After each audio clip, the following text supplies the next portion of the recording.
En Segunda de Reyes, en el capítulo 4, versículo 38 en adelante, tal vez leamos hasta el 41. Segunda de Reyes 4:38.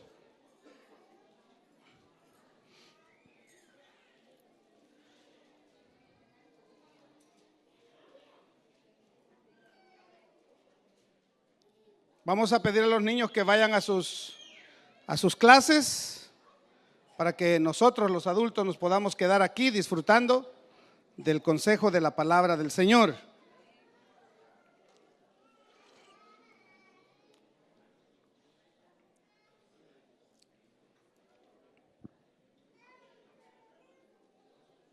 Cuando todos los niños hayan salido, los servidores cierran la puerta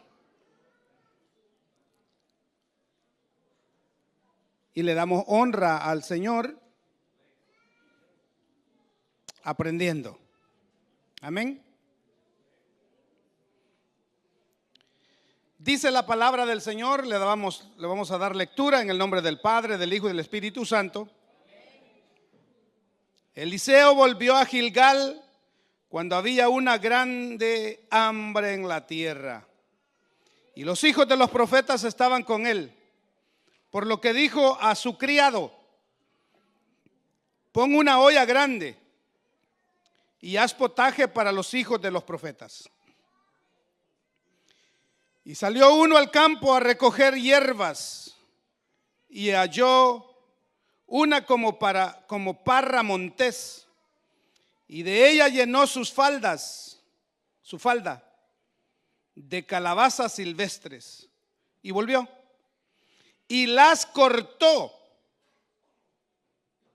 en la olla del potaje, pues no sabía lo que era.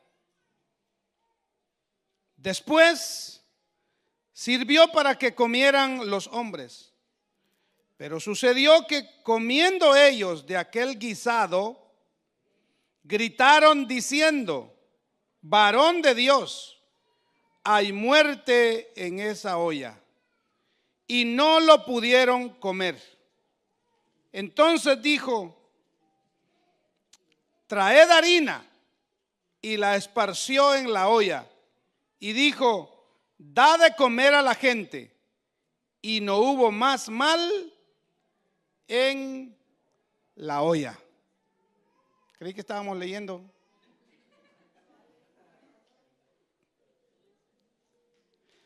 Si yo tuviese que ponerle un título a la predicación de esta noche, yo le pondría: muerte en la olla.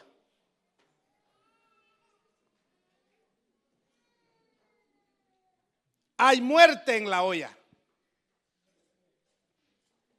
Y antes de que usted se siente, déjeme decirle que el hambre siempre ha existido, y en algunos casos al extremo. Este fue el caso en el que Eliseo se encuentra en ese momento y visita una de sus escuelas y le dice a su señor o su servidor: hagámosle una sopa, hagámosle un guisado a los que están aquí. Y resulta que como era tiempo de hambruna, no había más que agua y nada que echarle al guisado. Así que uno de los hombres salió al campo, y estando en el campo se encontró con una parra de calabazas silvestres. Se quitó su manto, su túnica, y en su delantal, podría decir, recogió muchas calabazas, las cortó, las echó en la sopa, en el guisado, y dijo: bueno, aquí está, vamos a comer. Cuando comenzaron a comerla, uno de ellos gritó y dijo: cuidado, porque hay muerte en la olla. Hay muerte en la olla. Y Eliseo, Conocen la historia de Eliseo. ¿Quién era Eliseo, verdad? Ah, gracias, muchachos. Ah, eso está bueno. Cuidado, hay muerte en la olla. Eliseo tomó algo, hermanos, y dice que le roció harina encima al guisado. Y una vez que le puso harina encima, dijo: vaya, denle de comer a todo el mundo. Y dice la Biblia: denle de comer a la gente. Y dice: y no hubo más mal en la olla. ¿Qué fue lo que quitó la muerte de la olla? La harina. Dilo a su vecino: ten cuidado que hay muerte en la olla.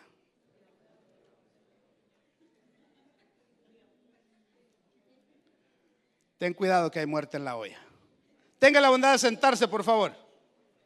Quiero pedirle un gran favor. Yo quiero que usted, por favor, salude a su vecino así suave y dígale: mira, ya que hay muerte en la olla, por favor, déjame escuchar la palabra y no te vayas a dormir. No te me vayas a dormir.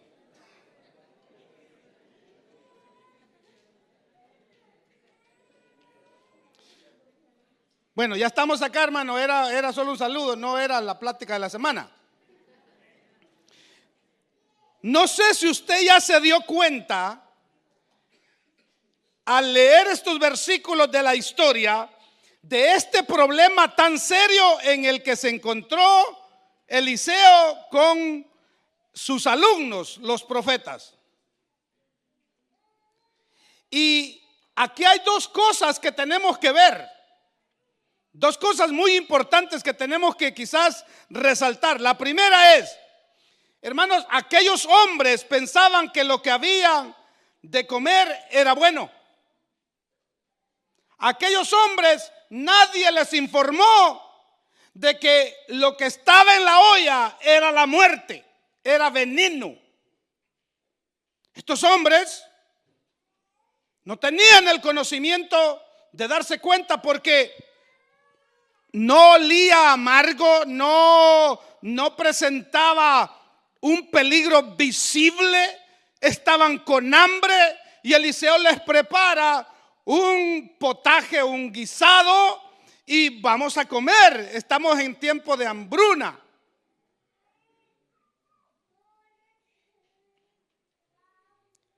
Aquella sopa tenía, hermanos, todas las características visuales de algo muy, pero muy apetitivo, sobre todo cuando hay hambre.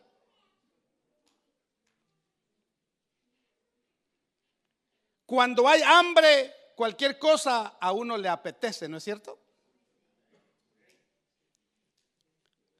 Y hermanos, la combinación, o cómo podemos nosotros relacionar esta historia para que de alguna manera se impregne en nosotros y aprendamos y saquemos un subtracto de lo que Eliseo nos estaba enseñando. ¿Qué es lo que nosotros tenemos que hacer ahora? ¿Qué significa muerte en la olla? ¿Cuántas veces en la vida hemos cometido el grave error, hermanos, ante nosotros mismos, ante nuestros propios ojos, que parece que todo está bien, que ante nuestros ojos no hay peligro? Aprobamos cosas y ante nuestra vista es bueno, es normal, todo está bien. Y no nos damos cuenta que hay muerte en la olla.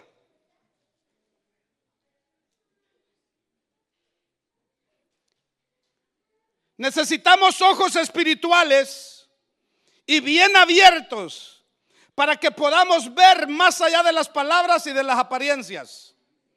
Porque nuestro juzgar de hoy en este siglo es juzgar en base a las apariencias, es juzgar en base a lo que vemos, es juzgar en base a lo que nosotros aprobamos. Pero la realidad, hermanos, es que así como aquellos hombres vieron aquel potaje, aquel guisado, y para ellos, hermano, era comible, era bueno, hasta que alguien se enteró que había, ¿qué cosa? Muerte en la olla.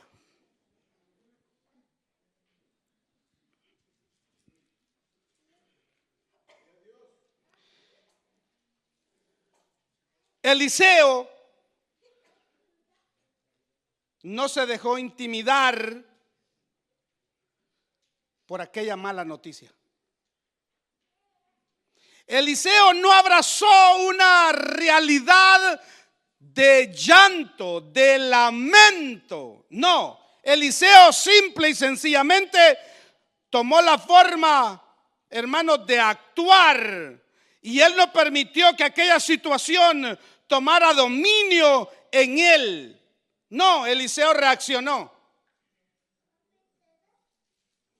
El punto acá es que hoy estamos viviendo tiempos de muerte en la olla.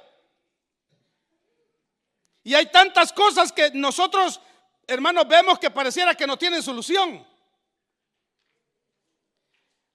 Si usted hubiese sido uno de aquellos hombres o una de aquellas personas, hermano, ¿qué solución le hubiese dado a la sopa? No comer ni morirse de hambre, ¿verdad? O se la come y se termina de morir de una vez. ¿Qué hubiese hecho usted? El pánico.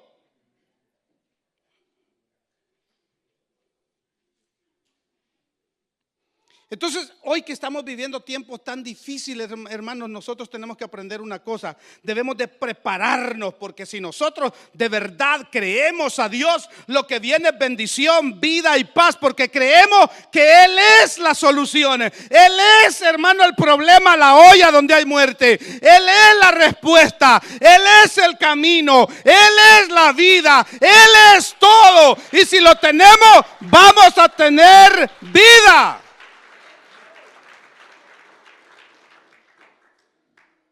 Tenemos que tener un gran cuidado porque hay cosas que parecen buenas. Son buenas ante nuestros ojos. Lo aprobamos. Son buenas ante nuestro racionalismo, diría yo. Ante nuestro juicio. Pero ¿sabe una cosa? Que si usted se detiene un poco se da cuenta que no, son malas. Y sabe una cosa muy importante, que uno comete graves errores porque uno cree que, hermano, eso está bien y uno lo aprueba, pero es que no le encuentro nada de malo. Hay muerte en la olla. Dele un codazo al que está durmiendo y diga: hay muerte en la olla.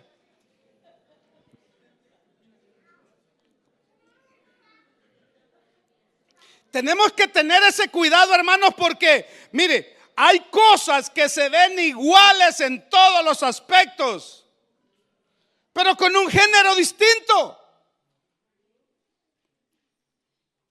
Se ven igualitos. Y hoy el problema más grande que estamos viviendo en estos tiempos es que nos están presentando una imagen que es buena, pero detrás de esa imagen buena viene lo malo.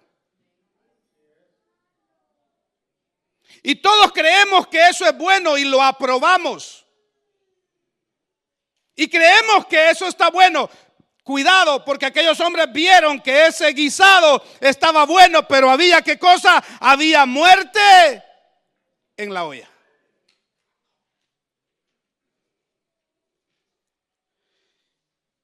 Ahora, ¿cómo solucionó ese problema Eliseo? ¿Poniéndole qué? Harina. Harina. El joven que fue a buscar las calabazas dice que no sabía lo que era. No sabía lo que era. Porque él quizás estaba acostumbrado a ver en casa las calabazas.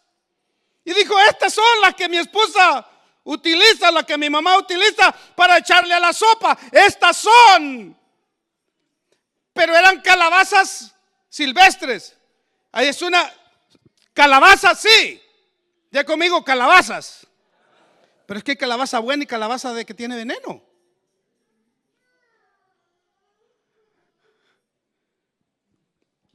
Como dice el gringo, what?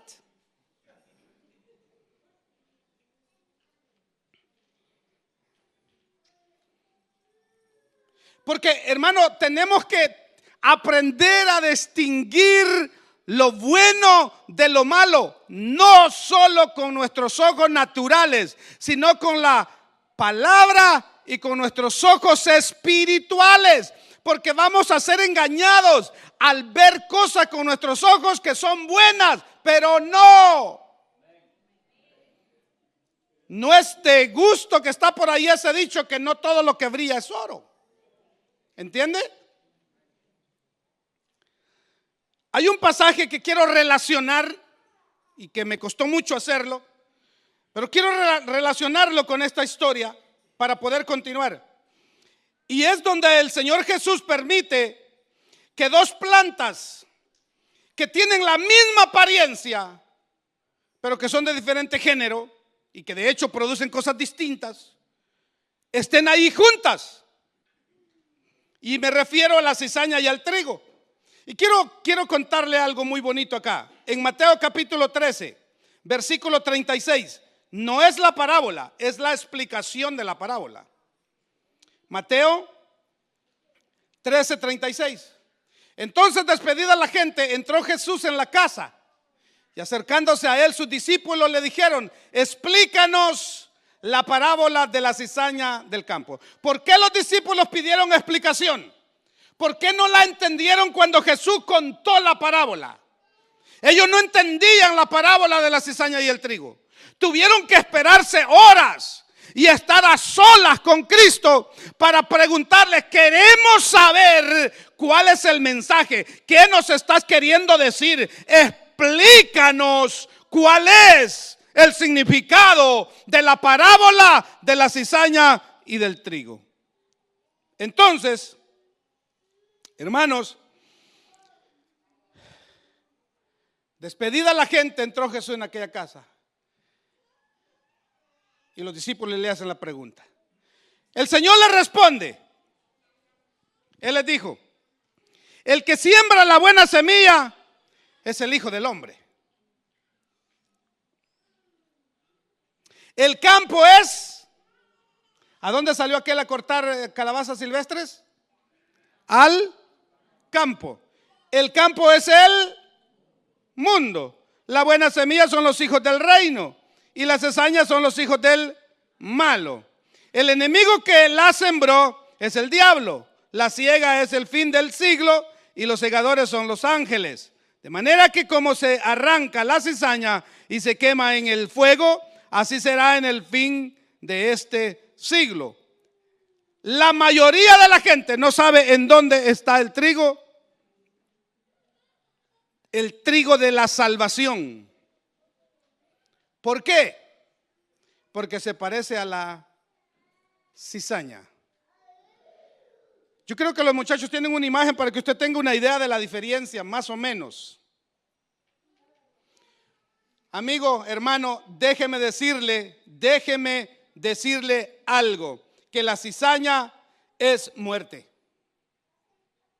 Usted puede ver ahí la cizaña y el trigo, parecidos pero no iguales. Y hay mucha gente que tiene la apariencia de trigo. Lo demás no lo digo.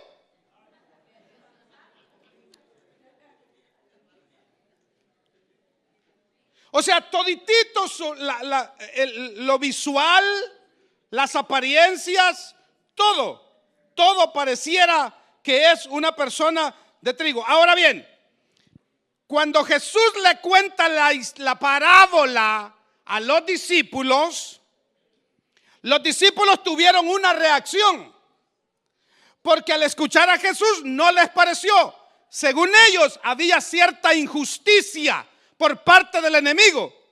Entonces reaccionaron diciéndole: Señor, permítenos que vayamos y arranquemos la cizaña, porque no les pareció. Según los discípulos, no era correcto que la cizaña y el trigo estuvieran juntos. Así que el Señor les dijo: no se los permito. No pueden ir a arrancar la cizaña. ¿Por qué? Pregúntale a su vecino, dígale, ¿por qué sería? El Señor les dijo: ustedes no son espirituales. Ustedes por arrancar la cizaña me van a arrancar el trigo también. Oído espiritual, iglesia. Porque muchas veces nosotros, hermano, por querer arreglar un problema con alguien, nos podemos estar metiendo en problemas serios, lastimando al trigo, que es Cristo.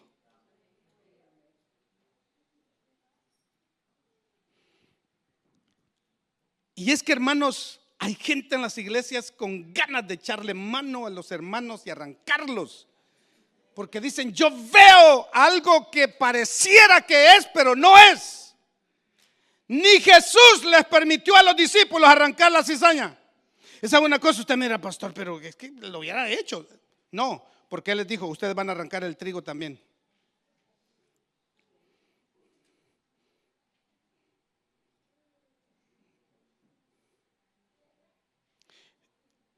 Hay personas, hermanos, que no sé, o sea, vemos la necesidad en el mundo de abrir iglesias, de plantar iglesias, de trabajar en la obra del Señor, de hacer muchas cosas, de trabajar. Eso es buena intención, pero estamos buscando, y no sé, me imagino que algunos que buscan y quieren ministerio, en decir, yo cuando tenga la iglesia voy a arrancar de raíz toda la cizaña para tener una iglesia pura, santa y obediente.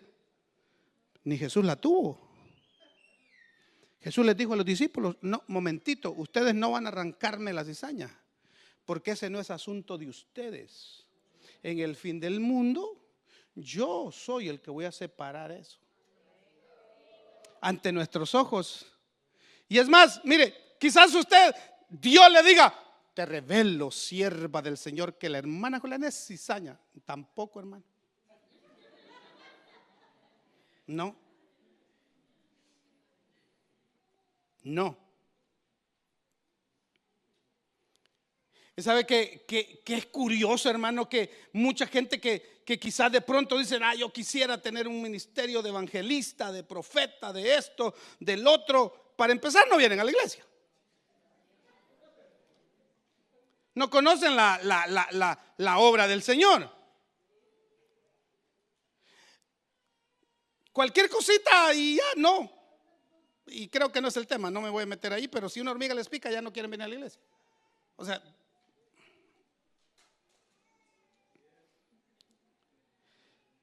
bueno, ya como dijo ¿a quién fue que escuchamos un día de hermanos que hicimos? A Dios dile que sí y que Él te saque de líos. A mí cómo me cuesta mantenerme en el bosquejo, hermano. Es difícil, los que predican sabrán que qué difícil es a veces. Pues sabe una cosa, hermano, que es una realidad que nosotros necesitamos ubicar nuestra relación con el Señor. Porque, hermano, nos vamos a morir ya luego. Y vamos a comenzar a vivir, ¿me está entendiendo? Ya no vamos a morir y vamos a comenzar a vivir. ¿Cómo es eso, pastor? Mire, si yo vivo 80 años, ya solo me faltan como 20 y algo, hermano. Ya casi me voy. ¿Me está entendiendo? Entonces, mire, voy a comenzar a vivir cuando me muera, porque entonces es que comienzo a vivir mi vida en la eternidad. Pero aquí yo estoy tan enfocado, tan apurado, tan trabajado, tan aquí, hermano, que si es posible, hermano, yo no voy a trabajar porque tengo, ¿cómo es? No voy al culto porque tengo una gripe, pero al trabajo sí puedo ir. Sí puedo ir. No hay problema. Porque lo que ocurre es lo siguiente. Porque no viene al culto para que el Señor lo sane, pero sí va donde el trabajo para que su patrón le pague. Cuando la Biblia dice que Él es el que sana todas nuestras dolencias. El que sana todas nuestras dolencias.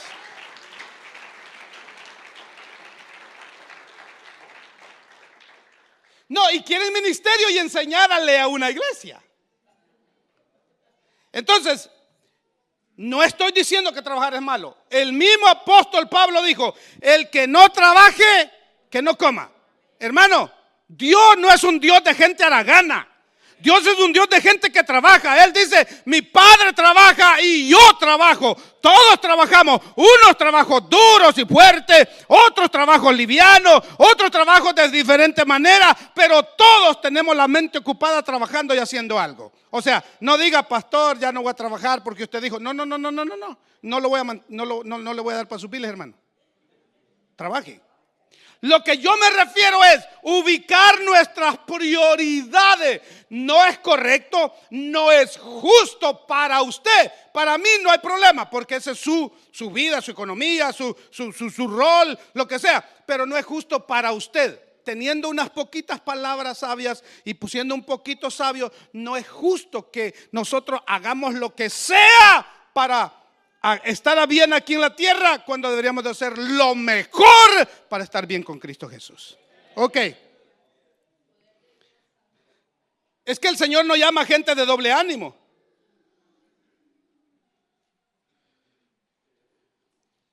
Si no, mire a Eliseo y su llamado.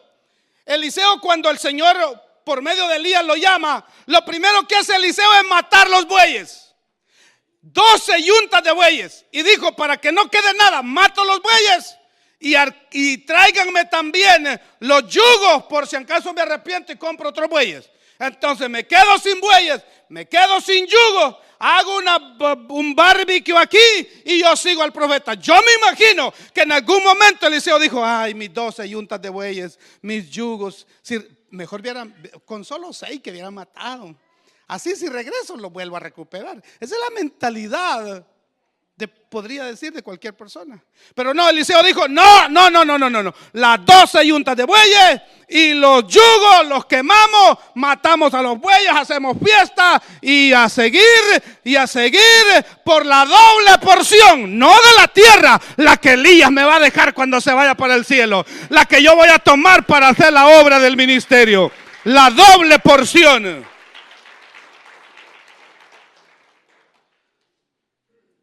Jesús llamó a Pedro y a Andrés y les dijo, síganme. Y aquellos que hicieron, dejaron las redes ahí y lo siguieron. Es que Dios obra de maneras increíbles, hermano. Y lo que Él quiere lo que el Señor quiere es mostrarnos el propósito de su palabra. Amados, cuando nosotros vemos en el mundo y cuando muchas veces, hermano, vemos el alboroto, llega la necesidad y no sabemos qué hacer. Muchas veces no sabemos qué hacer. Y eso nos lleva a buscar algo, cualquier cosa para ponerle a la olla. Tenemos problemas, tenemos dificultades, tenemos cualquier circunstancia que no la esperábamos. No estábamos preparados y cuando eso llega no hayamos que echarle a la olla. Y vemos algo que pareciera que está bueno y solo echamos a la olla. Ya voy a llegar por favor a la aplicación de este mensaje. Solo estoy tratando de explicar algo acá. Porque el diablo, nuestro enemigo, siempre va a tratar de poner algo delante de nosotros que sea bonito, que sea apreciable ante nuestros ojos. Mire. En este caso, o en esta historia, este hombre encontró unas parras monteses que iban a matar a todos los alumnos de los profetas de Eliseo. Hasta que uno gritó, hay muerte en esa olla. Ahora, preste atención a algo acá, muy bonito, muy interesante. Dios en ese momento obra de manera maravillosa por medio del profeta y rapidito controla, yo le llamo así, el alboroto, el grito, la angustia. Tenemos hambre, está el guiso, pero hay muerte en la olla. Y entonces dijo el Señor, yo voy a suplir la necesidad de los hijos de los profetas. No hay problema, pero te tenés que dejar usar, Mr. Eliseo. ¿Y qué vas a hacer? Porque está la olla, está el agua. Usemos un poquito la imaginación. Tal vez había carne, no sabemos, la Biblia no dice. Ok, está el agua, está la carne, está hirviendo, está todo bien. Diga conmigo, eso es bendición. Pero como centroamericanos sabemos que si no va la verdura, el caldo no va. tiene que llevar, digamos en este caso, la calabaza. Pero la calabaza es silvestre. Entonces, aquel hombre viene y mezcla con la bendición lo malo. A la bendición le pone lo malo. ¿De dónde trajo lo malo? Del campo. El campo es el mundo. Entonces, él trajo del mundo, trajo lo malo y lo echó en la olla. La olla era la bendición, pero ahora hay muerte en la olla.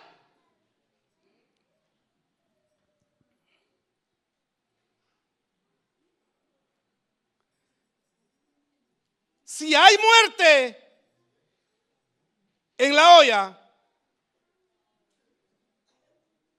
no hay fluir. Quizás la bendición de Dios en medio de su vida, su familia, se ve afectada. Quizás usted ve que lo suyo nunca llega.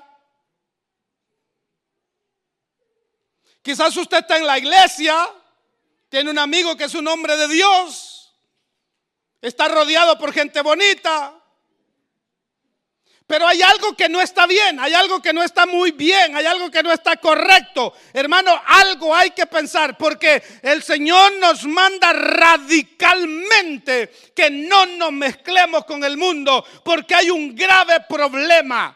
La bendita misericordia del Señor muchas veces nos alcanza, nos abraza, nos perdona y nos levanta. Pero déjeme decirle una cosa, hermano, no podemos jugar con la gracia del Señor, porque hay cosas que podemos traer del mundo y echarlas a la olla de la bendición y convertir una olla en muerte.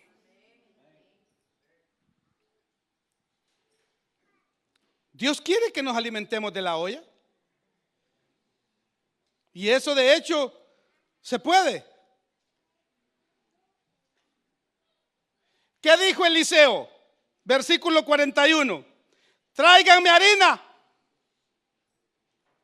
Ya está el guiso. Tráiganme harina. Él entonces dijo traer harina. Y la esparció en la olla. Y dijo, da de comer a la gente. ¿Y qué ocurrió? La aplicación acá es lo siguiente, hermanos. La harina tipifica a Cristo en su humanidad perfecta.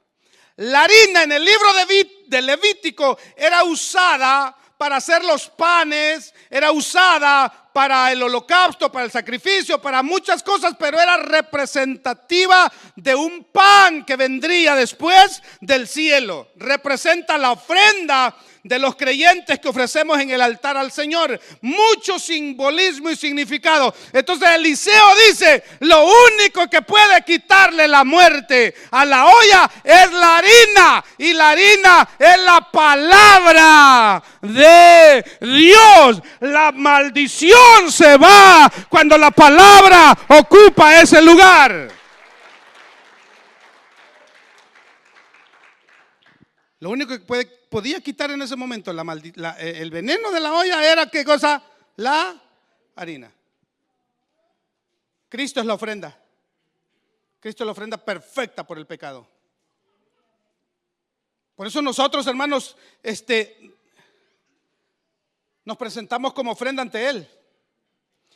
Cuando hay problemas, cuando nosotros acudimos al mundo en busca de ayuda, lo único que vamos a conseguir es muerte.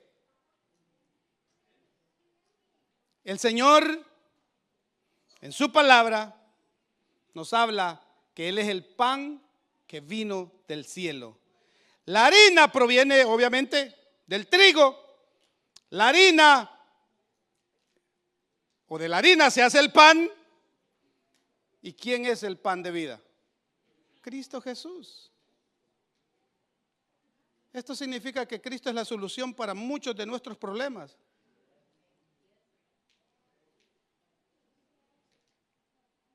Hay muchos que se quedan callados porque saben que hay muerte en la olla. Hay muchos que saben que hay muerte en la olla, que han echado cosas en la olla de la bendición. Y siguen comiendo y siguen muriéndose. Siguen hundiéndose en la olla del alcohol, en la olla de las drogas. ¡Hay muerte en la olla!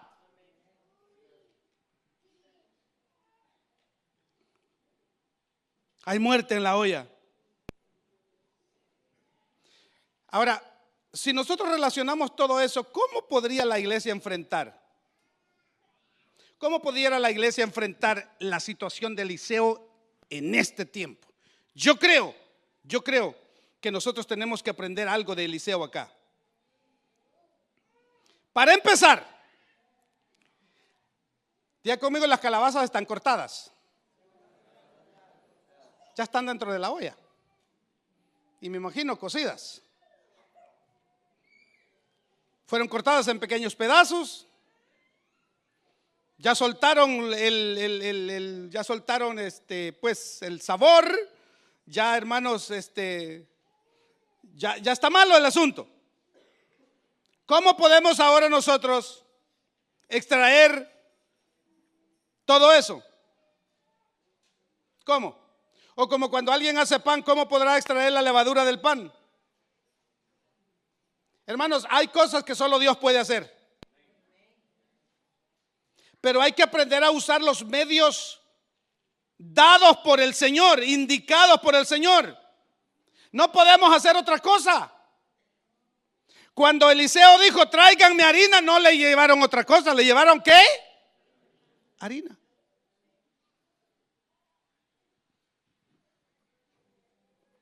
En otras palabras, yo veo aquí como la buena comida, la sana doctrina echada sobre la materia venenosa. La gracia de Dios mató el veneno, la representación de lo que es Cristo. Nosotros debemos de aprender a echar el evangelio bendecido de la gracia de Dios dentro del potaje envenenado de este mundo. Hay muerte en la olla. Y hay muchos de nosotros que tenemos en la casa una olla. Más de una olla, ¿verdad?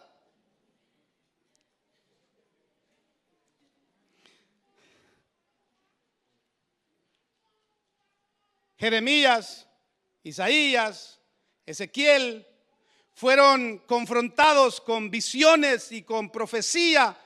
Y uno de ellos dice que el Señor le mostró una olla. Y le dijo, mira la olla, ¿qué ves? La olla está hirviendo y está saliendo fuego. ¿Y para qué lado se está doblando el fuego? Para tal lugar. Pues dile así a Jerusalén. Fuego viene sobre ellos, castigo viene sobre ellos. O sea, en otras palabras, lo que le quiero decir es que hay una olla que todos tenemos. ¿Qué le está echando usted a la olla? ¿Está envenenada su olla? ¿Cuál es la olla de su familia? ¿Qué ha traído usted? ¿Qué ha llevado a esa olla? Jesús les dijo a los discípulos, ustedes no pueden arrancar la cizaña. No, déjenla. Nosotros no podemos, hermanos, sacar de la iglesia a nadie. Quizá a usted no le caiga bien a una persona, ese no es problema suyo, conviértase.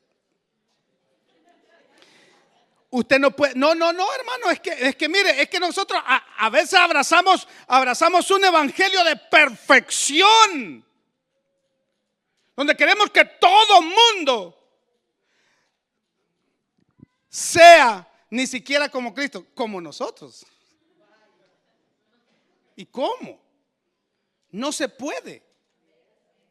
Tenemos que aprender que la gracia del Señor Jesucristo en cada uno de nosotros va creciendo, va en aumento, va floreciendo, vamos avanzando hasta que lleguemos al conocimiento pleno de la verdad. Porque la Biblia aún nos dice que el que cree que sabe mucho todavía no sabe nada. Entonces tengamos ese cuidado. Hay muerte en la olla. Las calabazas están envenenadas. Pero la harina, la palabra de Dios, puede hacer un gran efecto. Y hermanos, y podemos comer, disfrutar de un buen potaje, un buen caldo, porque ya está como bendecido. Ahora, ¿sabe qué cosa se nos ha olvidado a nosotros, hermano? Se nos ha olvidado algo muy interesante. El versículo 42, por favor, y vamos a ir aterrizando, porque no estamos en Marte para ir amartizando. Vamos a ir aterrizando. Bueno, se solucionó el problema, ¿verdad? Ahora todos comieron, diga, todos comieron. ¿Cuántos se murieron? Ninguno.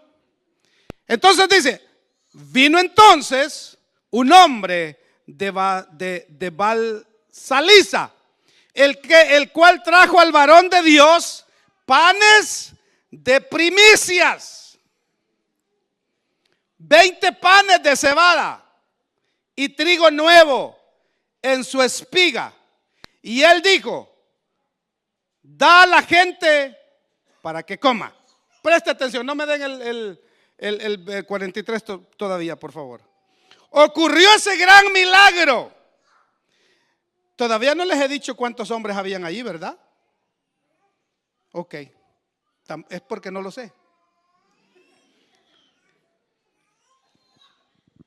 Después del milagro y de que la harina representa la palabra de Dios, la harina representa a Cristo, ocurre esto. Un hombre aparece con 20 panes, 20 panes de cebada. Diga conmigo, 20 panes de cebada.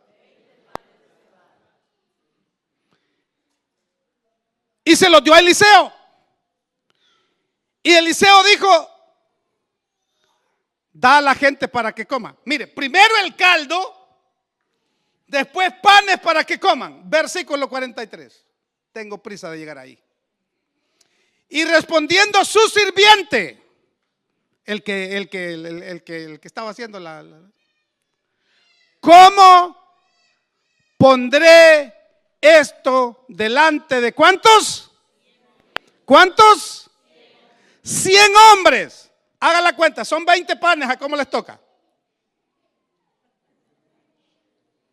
Entonces Eliseo dice, dale de comer. Y impresionante, hermano, porque dice, delante de 100 hombres. Pero él volvió a decirle, Eliseo, da a la gente para que coma, porque así ha dicho Jehová, comerán. ¿Y qué cosa? ¿A qué milagro se parece ese, hermanos? Al milagro de la multiplicación de los panes. Cuando hay agradecimiento, hay una serie de milagros y solo tienes que soltar la palabra.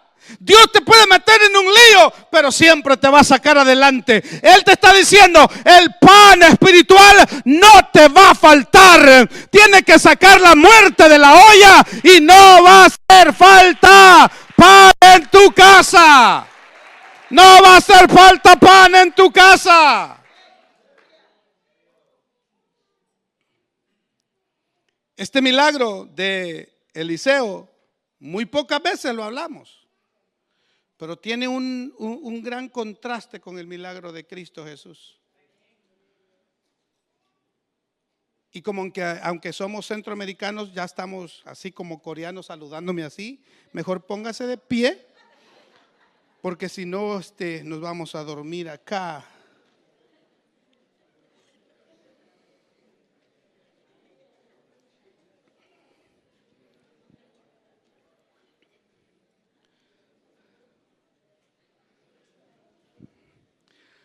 Hay un milagro que Dios quiere hacer en tu vida. Yo creo en los milagros. Si no creyera en los milagros, no creo en Dios, no creo en Cristo. ¿Qué milagro necesitas tú? Por pequeño, por grande que sea. Mire, hay gente que cree que milagro es que Dios resucite a un muerto. Es más, milagro es que tú amaneciste vivo hoy. Pero hay otros milagros que son como peticiones delante del Señor. Ahora, los milagros de Dios, listen to me, church, escúcheme, iglesia, los milagros de Dios y el milagro que Dios tiene para tu vida tiene un punto de caducidad. En otras palabras, hermano, tú lo necesitas hoy, lo quieres hoy, lo esperas hoy, pero Dios dice, está en el calendario. Quiero ver cómo reaccionas, quiero ver cómo te mueves, quiero ver tu fidelidad, quiero ver cómo lo buscas, quiero ver si de verdad lo quieres. ¿Por qué? Porque hay gente que quiere el milagro, para recibiendo el milagro, como decimos nosotros por ahí, patitas para que te quiero, no vuelvo a la iglesia. Y Dios dice, no, quiero ver si me ama, porque me amas a mí o el milagro. Cuando tú digas, bueno, si el milagro llega, pues bueno, si no, entonces dice Dios, ¿estás lista? ¿Estás listo para recibir el milagro? Porque has aprendido a amarme a mí y no lo que necesitas. Lo que necesitas, Él te lo va a dar.